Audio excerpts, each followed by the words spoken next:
والصلاة والسلام على سيدة المعصومة المظلومة الطاهرة البتول بضعة الرسول فاطمة الزهراء سيدة نساء العالمين.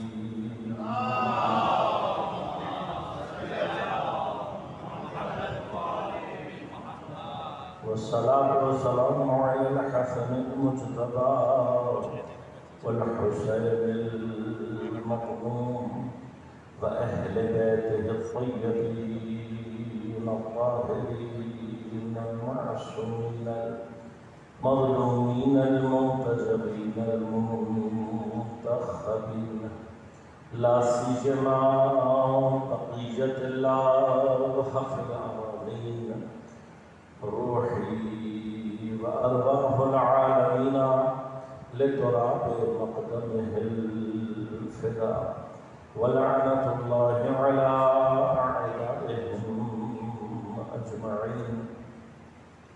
أما بعد قال الله تعالى في كتابه الكريم بسم الله الرحمن الرحيم ونريد أن نمن على الذين استضعفوا في الأرض ونجعلهم أئمة ونجعلهم الوارثين. صلوات. اللهم صل على محمد وآل محمد. من کرام سامع محترم عزیزان کرام قدر وارثین ارض وارثین زمین کے عنوان سے ہماری گفتگو کا سلسلہ جاری ہے اور میں نے اس موضوع پر گفتگو کے لیے سورہ مبارکہ قصص کی 5ویں آیت کو انتخاب کیا اور آپ کی خدمت میں تلاوت کا شرف حاصل کیا. پروردگار ارشاد فرما رہا ہے کو اور ہم نے یہ ارادہ کیا ہے ان نمنا یہ کہ ہم منت گزاری کریں گے احسان کریں گے علی الذین استضعفوا فی الارض ان لوگوں کے اوپر جو زمین میں ضعیف کر دیے گئے ان کو مستضعف بنا دیا گیا. جب ہم منت گزاری کریں گے ان کے اوپر تو اس منت گزاری کا نتیجہ ظاہر کیسے ہوگا؟ وَنَجْعَلَهُمْ أَئِمَّةً اور ہم قرار دیں گے انہیں امام لیڈر. وَنَجْعَلَهُمُ الْوَارِثِينَ اور انہی کو ہم قرار دیں گے وارثین زمین. ابھی تک ہماری گفتگو اور بحث ارادہ الہی کے ضمن میں جاری ہے. میں نے عرض کیا تھا آپ سے کہ ایک پیچیدہ ابحاث میں سے بحث ارادہ الہی ہے اور میں کوشش کر رہا ہوں کہ حرف المقدور کو آسان کر کے بعد آپ تک پہنچا سکوں. لیکن جب تک یہ بحث سمجھ میں نہیں آتی بہت سارے مطالب ہمارے لیے واضح نہیں ہوتے. لہذا پہلی بات جو ابتدا میں آپ کی خدمت میں عرض کی وہ یہ کہ کسی بھی صورت میں اپنے علم اور ارادے سے خدا کے علم اور ارادے کو موازنہ نہ کریں، کمپیئر نہ کریں. نہ ہمارے علم کی کوئی حیثیت ہے اور نہ ہمارے ارادے کی کوئی حیثیت. علم کی حیثیت کیا ہے؟ دنیا میں آتے ہیں لا تعلمون شیئا، جاتے ہیں تو لا تعلمون شیئا. اس دوران جو سیکھنے کی کوشش سمجھنے کی کرتے ہیں وہ زیادہ سے زیادہ یہ کرتا ہے کہ ہمارے اوپر ہمارے جہل کو واضح اور آشکار کرتا چلا. لہذا ہمارا کمال ہے اپنا جہل پہچاننا. جتنا ہم اپنا جہل پہچانتے چلے جاتے ہیں اتنا اس عالم اور اس علیم کی ضرورت اور محبت ہمارے دل میں پیدا ہوتی چلی جاتی ہے. اسی طرح سے ارادہ میں نے عرض کیا کہ نہایتاً ضعیف ارادہ ہے ہمارا. کہاں معنی پیدا کرتا ہے؟ یہ ارادہ نہیں ہے، اس کو ارادہ نہیں کہتے کہ مجھے پیاس لگی ہے اور میں اٹھ کر جا کر پانی پی لوں. اگر اس کو ارادہ کہیں تو سارے جانوروں کے پاس ارادہ موجود ہے.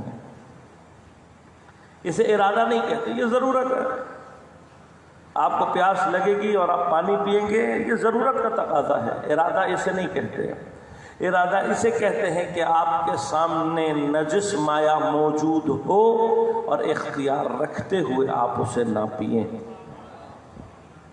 اور میں نے کل عرض کیا تھا کہ یہ ارادہ اور یہ اختیار بھی تفویض کرتا ہے پروردگار کا، اور یہ تفویض ہوتا ہے کہاں سے؟ جب اللہ تعالیٰ شریعت کے احکام کو جاری کرتا ہے۔ آج اللہ تعالیٰ حکم اٹھا لے، ہم میں اور جانوروں میں کوئی فرق باقی نہیں رہے گا۔ لہذا خود اللہ نے، لہذا اب غور کیجئے گا، ارادہ الہی ہمارے ارادے کا اگر ہم اس سے مقایسہ کریں ایسا کوئی موازنہ نہیں ہے۔ اصل مرید کائنات میں پروردگار، ہمارا یہ جو ضعیف سا ارادہ ہوتا ہے اس کے پیچھے بھی جو عوامل اور اسباب ہیں، اگر انسان ان کو گننا بھی چاہے لا تحصوها، اصلا گن نہیں سکتا، شمار نہیں کر سکتا کہ میرے اس کام جس کو میں اپنا ارادہ کہہ رہا ہوں اس میں کتنے فیکٹرز اور کتنے عوامل انوالو ہیں، جس کے بعد جا کر میں یہ سمجھتا ہوں کہ میں یہ کام کر رہا ہوں۔ اگر انسان ان کی طرف متوجہ ہو جائے تو انسان کے اندر سے اصلاً میں ختم ہو جاتی ہے۔ ہماری حیثیت کیا کائنات میں؟ کوئی حیثیت نہیں۔ لہذا اصل مرید کائنات میں پروردگار، ارادہ اصل میں اس کا ہوتا ہے۔ لیکن یہ ارادہ میں نے عرض کیا، ایک اللہ تبارک و تعالیٰ وہ ارادہ ہے جس کو تکوینی ارادہ کہتے ہیں۔ اس ارادے کے لیے اللہ کو ایک سے زیادہ کن کی ضرورت نہیں، لیکن اس نے کیا کہا؟ کن۔ اب یہ میں نے عرض کر کے یہ بحث میں دہراؤں گا نہیں کہ وہاں پر کہنا معنی نہیں رکھتا۔ کن ایک امر ہے جو جاری کیا اس نے، اور جب جاری کیا تو یکون، یہ نہیں کہا کن فکان، میں نے کہا ہو جا اور وہ ہو گیا۔ معمولاً ہم ترجمہ یہی کرتے ہیں کہ اللہ نے کہا ہو اور وہ ہو گیا۔ ہو گیا ترجمہ ہے ماضی کا، اللہ جو بات کہہ رہا ہے وہ کہہ رہا ہے کن فیکون۔ یکون عربی میں مضارع کا صیغہ ہے۔ مضارع اپنے لیے دو معنی رکھتا ہے، ایک حال کا اور ایک مستقبل کا۔ مضارع کا معنی ہے کنٹینیوٹی کسی کام کے اندر۔ دیکھیے اسی طرح سے ہم بعض اوقات پیغام پہنچاتے ہیں، ہم کہتے ہیں پر امام نے فرمایا حل من ناصرین ینصرنا۔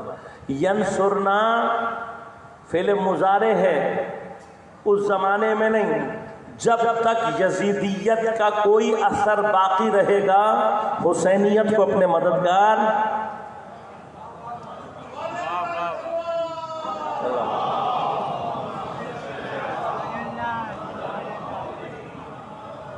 حسینیت، بس امام کا جو یہ نصرت کا اعلان ہے یہ جاری ہے، اس لیے کہ فعل مضارع کے اندر یہ قوت ہے۔ بس جب کہا کن ہو جا تو فیکون کا معنی کیا ہے؟ یکون کا معنی ہو گیا نہیں ہے۔ اور کیجئے گا، اگر کہا جائے کن کہ کہا ہو جا فکان ہو گیا تو پھر وہ ترجمہ کیا جائے گا جو میں اور آپ کرتے ہیں، لیکن یہاں پر کان نہیں ہے، یکون ہے۔ یکون یعنی کیا؟ ہوا اور ہوتا رہے گا، ہوا ہے اور ہوتا رہے گا۔ اب اس یکون کے ہی دو حصے ہیں۔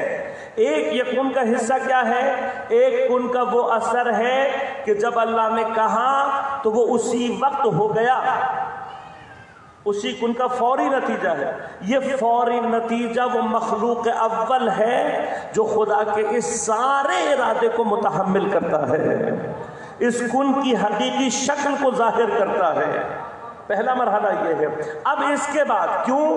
اس لیے کہ خدا کے کن اور ہو جانے کے درمیان میں جس میں کوئی فاصلہ نہیں ہے وہ یہی مخلوق اول ہے۔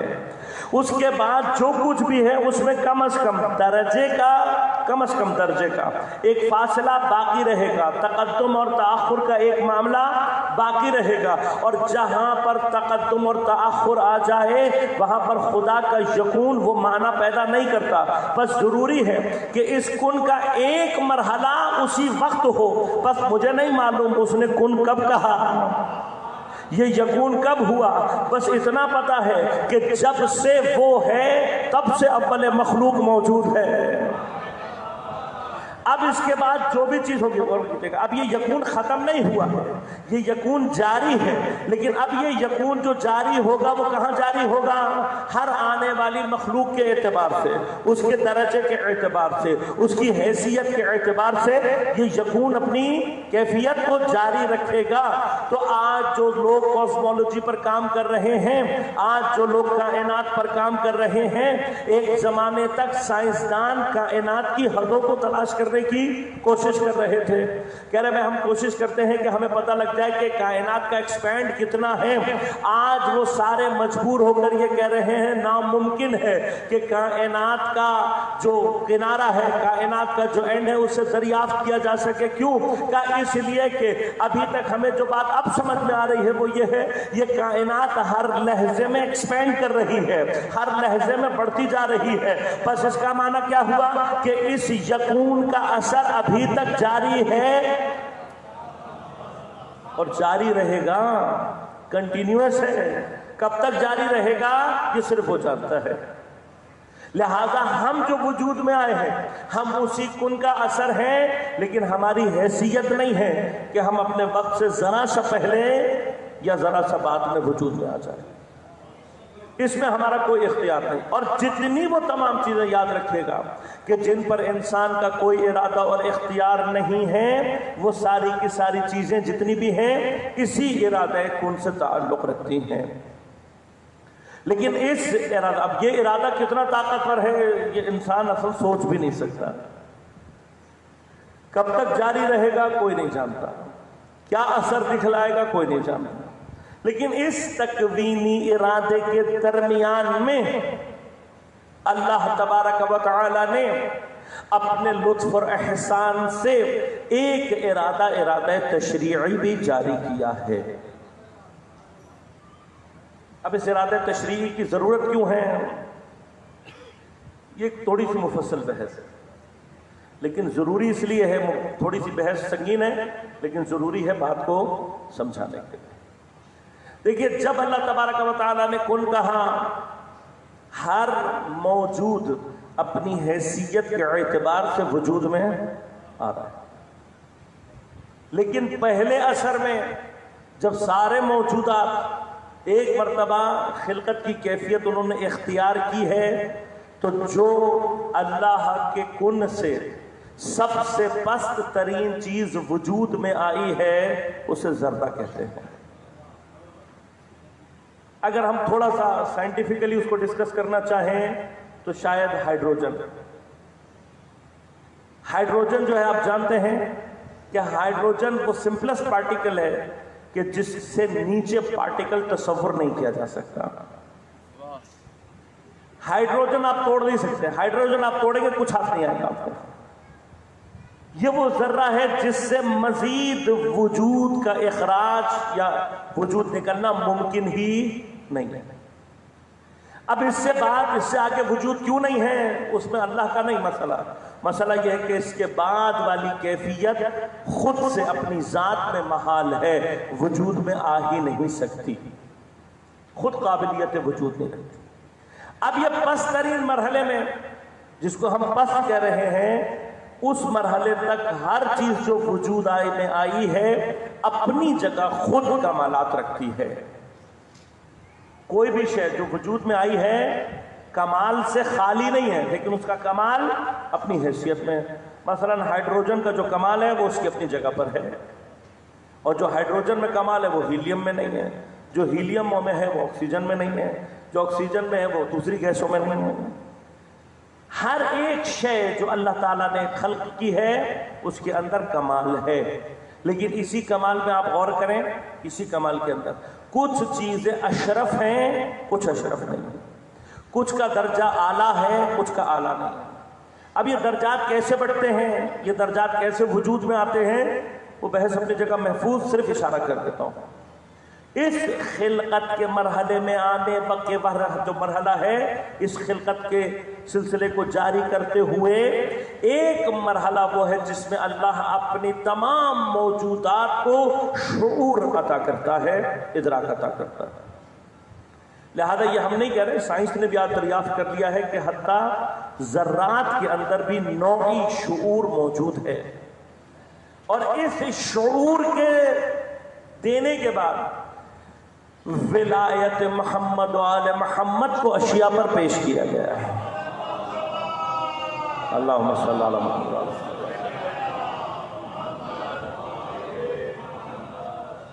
اس شعور اور ادراک کے ساتھ پیش کیا گیا، یہ یاد رکھیے گا، وہ شے جو ولایت محمد و آل محمد کو قبول نہ کرے نابود ہو جاتی ہے، عظم وجود میں نہیں آتا۔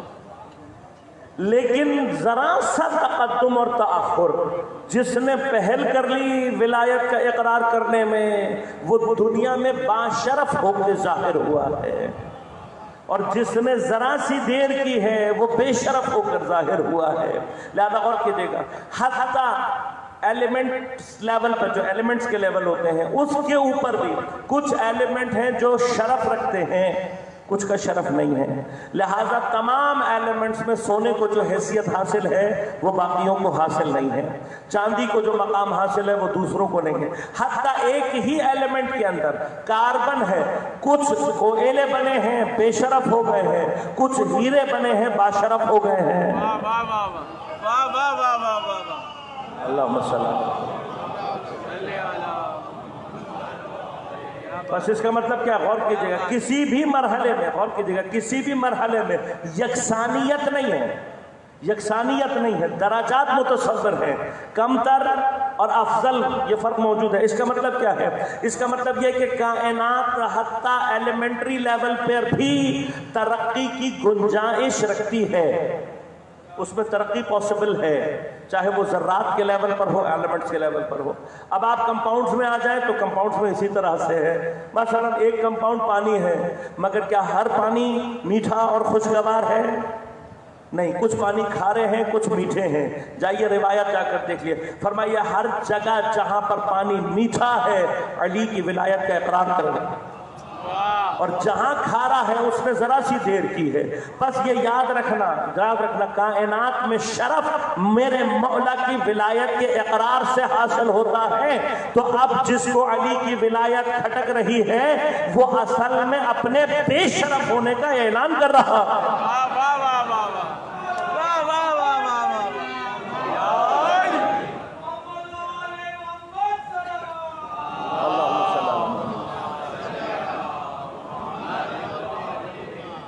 اور اگر میں حدیث پیغمبر کا سہارا لے لوں تو بھائی ہمیں ٹھیک ہے، ہمیں برا ضرور لگتا ہے کیونکہ ہمارے مولا کی کوئی اہانت کرے یہ ہم سے برداشت نہیں ہوتا، لیکن بھائی ساتھ ساتھ یہ یاد رکھنا تم اہل بیت سے یہ ٹکراؤ پیدا کر کے کچھ نہیں کر رہے۔ خود اپنی حدیثوں کی کتاب میں جا کر دیکھو، ہمیں کوئی مسئلہ نہیں ہے، حدیث پیغمبر کے مطابق تم اہل بیت کی مخالفت کر کے خود اپنے شجرے بتا رہے ہو۔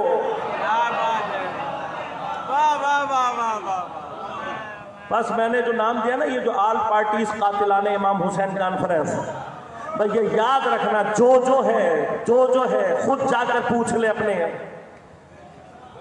اپنی ماں سے جا کر پوچھے کہاں غلطی کی ہے، جو یزید زندہ باد لگانے کے نعرے لگانے والوں کے ساتھ بیٹھے ہوئے ہو، وہاں جا کر پوچھو غلطی کہاں پر ہے۔ ہمیں کوئی مسئلہ نہیں ہے، تم اہل بیت کی مخالفت کرو گے شجرے تمہارے خود بخود کھلنے شروع ہو جائیں گے۔ کائنات میں شرف صرف اور صرف اہل بیت علیہ السلام کی اصل شرف انہیں حاصل ہے۔ بے شک۔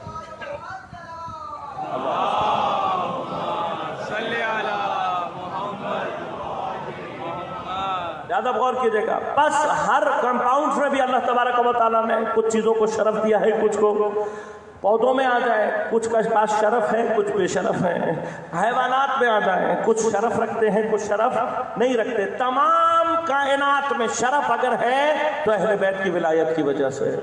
اصل تقسیم ایسے ہی ہے، حلال جانور سارے کے سارے وہ ہیں جنہوں نے ولایت کو قبول کیا ہے، جنہوں نے ولایت کو قبول کرنے میں ذرا سی دیر کی ہے۔ ذرا سی دیر کی ہے، ان کا گوشت حرام ہو گیا۔ اب جتنی مرضی صفات ان کے اندر موجود ہوں، اگر ولایت سے ذرا سا مسئلہ ایجاد ہوا ہے، لہذا یاد رکھیے گا اللہ نے یہ سارا سلسلہ قائم کیا۔ اب آ جائیں حیوانات میں شرف موجود ہے یا نہیں ہے؟ موجود ہے۔ حلال گوشت یقیناً اشرف ہے، حرام گوشت ان سے پستر ہے۔ سب سے پستر کون ہے؟ جو نجس العین ہے۔ اب غور کیجیے گا، بس ایک مرحلہ سمجھانا چاہتا ہوں تاکہ پھر بات کو آگے لے کے جاؤں۔ حتی نجس العین اگر معصومین کا وفادار بن جائے، حتی نجس العین، اصحاب کہف کا کتا یاد ہے یا نہیں یاد ہے؟ یاد ہے یعنی اللہ تعالیٰ قرآن میں صرف یہ بتا رہا ہے حتی اگر نجس العین ہے، اگر معصومین کے ساتھ ہو جائے، اہل بیت علیہم السلام کی ولایت کو دنیا میں کہیں مومن کے ساتھ آ جائے، معصوم کے ساتھ آ جائے، صاحب شرف ہو جاتا ہے۔ کیا کہنے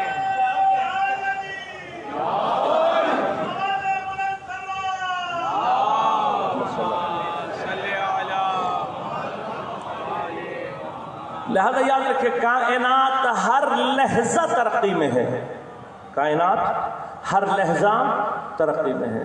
یہ کن کا اثر ہے، اس نے کن کا اثر کیا، پست وجود آیا، پست وجود اب دوبارہ کیا ہے؟ ترقی کے مراحل میں۔ یہ جو اللہ نے اختلاف دکھایا ہے مختلف چیزوں کے اندر، یہ اختلاف کیا بتا رہا ہے؟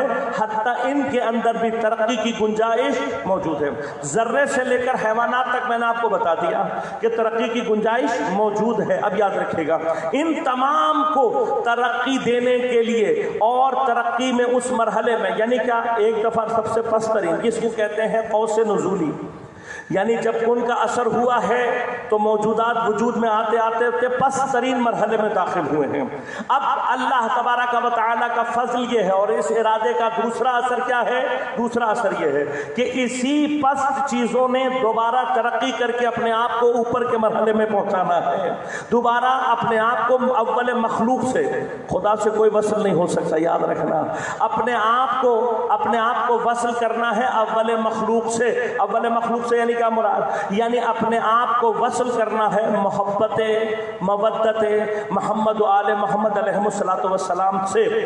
اب غور کیجیے گا اس کام کے لیے، یعنی یہ چیزیں ہو گئیں، اب ان کو دوبارہ ترقی دی جائے، یہ ساری چیزیں دوبارہ ترقی حاصل کریں اور اس مقام پر آئیں، اس کے لیے اللہ تبارک و تعالی نے ارادہ تشریعی کو جاری کیا کائنات میں۔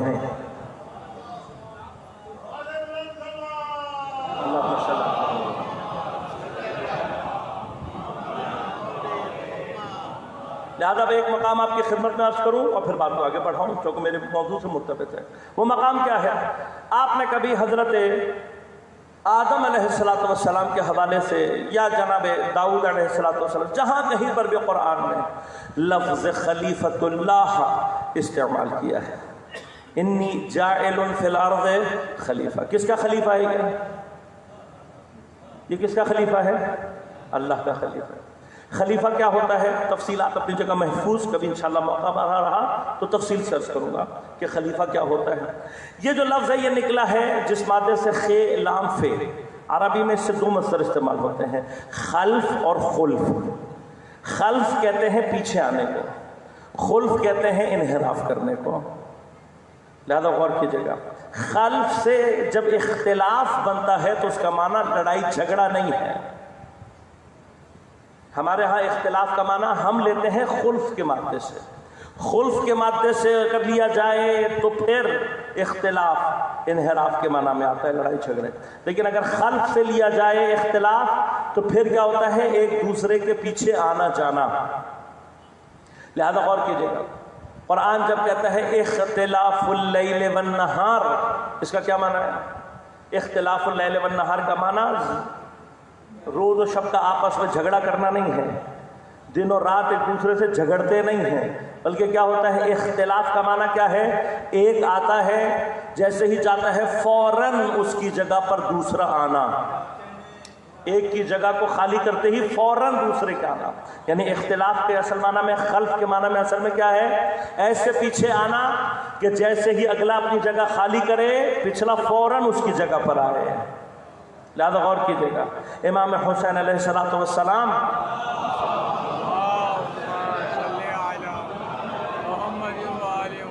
یزید کے دربار میں جب آپ نے خطبہ دیا، ولید کے دربار میں مدینہ میں ہی ولید کے پاس جا کر جب آپ نے خطبہ دیا تو اپنا ایک تعارف آپ نے کیا کرایا؟ آپ نے کہا میں کون ہوں؟ مختلف الملائکہ، مختلف الملائکہ، یعنی کہ میں ہوں مکان اختلاف ملائکہ۔ تو خدا نخواستہ یہاں پر مراد ملائکہ میں جھگڑا مراد نہیں ہے، مختلف الملائکہ کا مطلب ہے مکان اختلاف ملائکہ، یعنی میں وہ ہوں کہ جس کے پاس ایک ملک آ کر ابھی جاتا نہیں ہے، دوسرا موجود ہوتا ہے۔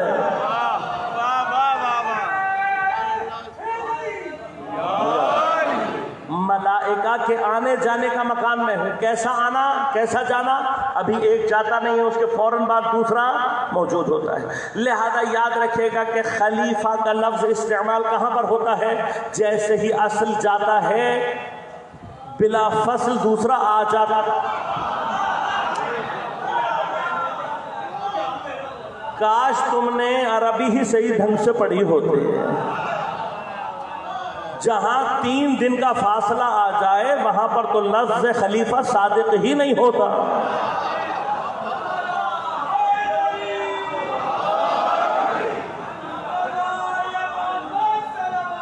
اللہم صل۔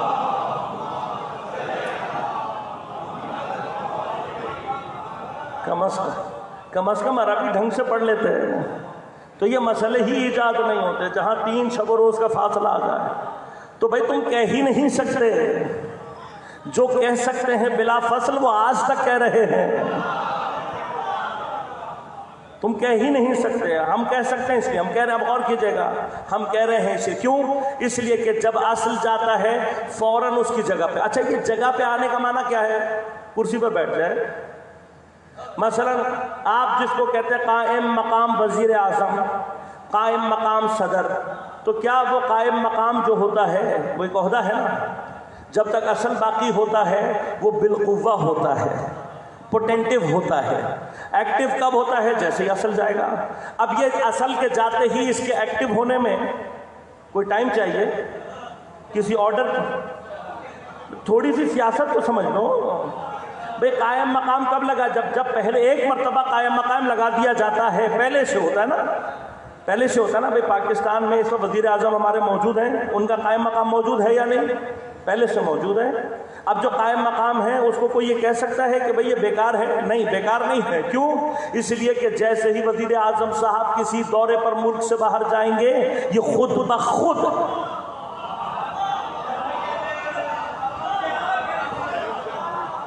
ایکٹیویٹ ہوا ہوگا، خود بخود، اسی کو بلا فصل کہتے ہیں۔ ہم کچھ نہیں کہہ رہے بھائی، جو ہے تاریخ میں اس کو بتا رہے۔ اچھا، اب یہ کیا ہوتا ہے؟ جو قائم مقام ہے کیا وہ وزیر اعظم کے جانے کا انتظار کرے گا کہ یہ جائیں اور میں جا کر جلدی سے ان کی کرسی پہ بیٹھ جاؤں؟ نہیں، کرسی پہ بیٹھتا نہیں، اپنے آفس میں بیٹھا رہتا ہے۔ لیکن جیسے ہی اصل جاتا ہے اس کے سارے اختیارات خود بخود اس کے پاس آ جاتے ہیں۔ وہ جہاں کام چھوڑ کر جاتا ہے وہ اس سے آگے بڑھا رہا ہوتا ہے۔ تو اب اگر پیغمبر کے بعد کسی کو مسلمانوں میں خلیفہ ہونے کا حق ہے تو ہم سے مت پوچھو، یہ دیکھو کار رسالت کو بڑھا کون رہا ہے؟ اور پیغمبر نے اسی بات کو پہلے مکہ میں سمجھایا، اپنے جتنے کام تھے سب کو نکالا، سب کو نکالا، جس کو خلیفہ بننے کی صلاحیت تھی، جو قائم مقام تھا، مکہ میں بھی جس کا اعلان ہو چکا تھا، اپنے سارے کام اسے دے کر گئے، اس لیے کہ وہی تو ہے جو کام کو آگے بڑھائے گا۔ تو مکہ میں تو خلافت کی تجلی تھی، یہی کام پیغمبر مدینہ میں کرنا چاہتے تھے۔ اسامہ بن زید کا لشکر بنایا ہی اسی لیے تھا، سارے چلے جائیں، خلیفہ۔ بہرحال جو حالات پیش آئے میں اس طرف اب نہیں جاؤں گا، ہمارا موضوع نہیں ہے، غور کیجیے گا۔ بس خلیفہ کیا ہوتا ہے؟ خلیفہ اسے کہتے ہیں جو پیغمبر رسالت کے کاموں کو آگے بڑھا سکے۔ اب جگہ خالی ہوگی تو خلیفہ آئے گا، کام ختم ہوگا، کام تب ہوگا نا، تو اللہ کون سی جگہ خالی کرے گا؟ اللہ کون سی جگہ خالی کرے گا جہاں اس کو خلیفہ کی ضرورت ہے؟ کون سا کام ہے جو اللہ نہیں کر سکتا اسے خلیفہ کی ضرورت ہے؟ بھئی اتنا سا مسئلہ سمجھ میں آ جائے تو ولایت خود بخود سمجھ میں آ جاتے ہیں۔ یاد رکھیے گا، کچھ کام مجبوری سے انجام نہیں دیے جاتے، ایسا ہی ہے نا، کچھ کام مجبوری کے تحت انجام نہیں پاتے، لیکن کچھ کام کمالات درجے کی وجہ سے، اپنی حیثیت کی وجہ سے انجام نہیں پاتے۔ سورج اگر زمین کو زندگی عطا کرتا ہے تو اگر ہم چاہیں کچھ دیر کے لیے یہی جو منبع حیات ہے یہ تھوڑی سی دیر کے لیے زمین پر آ جائے، کیا ہوگا؟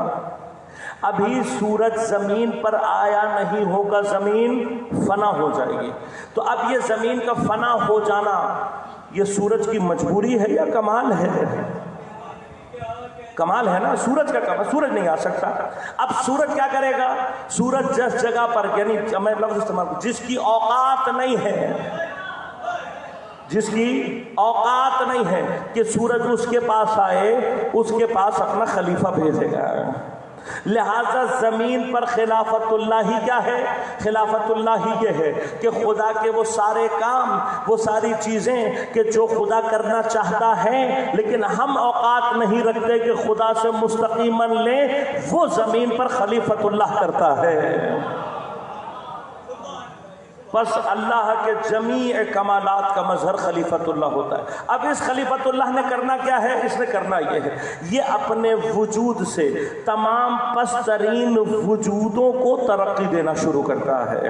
لہذا یاد رکھیے گا، مومن اس مرحلے میں تقریباً ایک جسے کہتے ہیں ذرہ خلافت الہیہ کو انٹرٹین کرتا ہے۔ جس وقت مومن ولایت حقیقی کو قبول کر کے، ولایت اہل بیت کو صحیح معنی میں قبول کر کے ایمان کے اس مرحلے میں داخل ہو جاتا ہے کہ جو خدا کے نزدیک بھی ایمان کا مرحلہ ہے، تو یہ ایمان کے مرحلے میں آنے کے بعد جس چیز کو استعمال کر رہا ہوتا ہے اس چیز کو اپنے ساتھ ساتھ ترقی دے رہا ہوتا ہے۔ بس اب غور کیجیے گا، یہ مومن کا کام ہے، مومنین کا کام ہے۔ وہ کام کیا ہے کہ جو چیز اتنی پست بن گئی ہے، اب زمین پر اپنے ایمان کے ذریعے سے ہر چیز کو اپنے ساتھ ساتھ ترقی دے کر اس مرحلے پر لے کر جائے جس میں جانے کی اوقات اس کی نہیں ہے۔ بس مرحلہ بمرحلہ یہ خلافت نیچے تک آتی ہے۔ کم ترین مرحلہ خلافت وہ ہے کہ جس کو مومن انٹرٹین کرتا ہے۔ اب یہ مرحلہ، یہ جو مرحلہ ہے، یہ خلافت اللہ ہی نیچے تک آئے، یہ ذرے کے مرحلے سے لے کر چیزیں دوبارہ ترقی کے لیے، ترقی کے مرحلے میں آگے کی طرف جائیں، اس کے لیے اللہ تبارک و تعالی نے ارادہ تشریعی کو جاری کیا ہے۔ لہذا ارادہ تشریعی کو جب بیان کیا تو کیا فرمایا؟ یرید اللہ بکم الیسر ولا یرید بکم العسر۔ اللہ نے تمہارے لیے آسانی کا ارادہ کیا ہے، اللہ نے تمہارے لیے سختی کا ارادہ نہیں کیا۔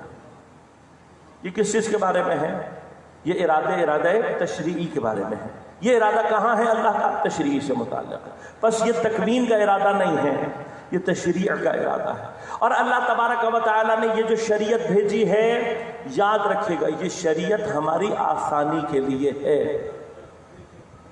یہ ہماری آسانی، آپ کی اور میری زندگی میں اس وقت جتنی مشکلات ہیں، اگر آپ ان کو صحیح معنی میں حل کریں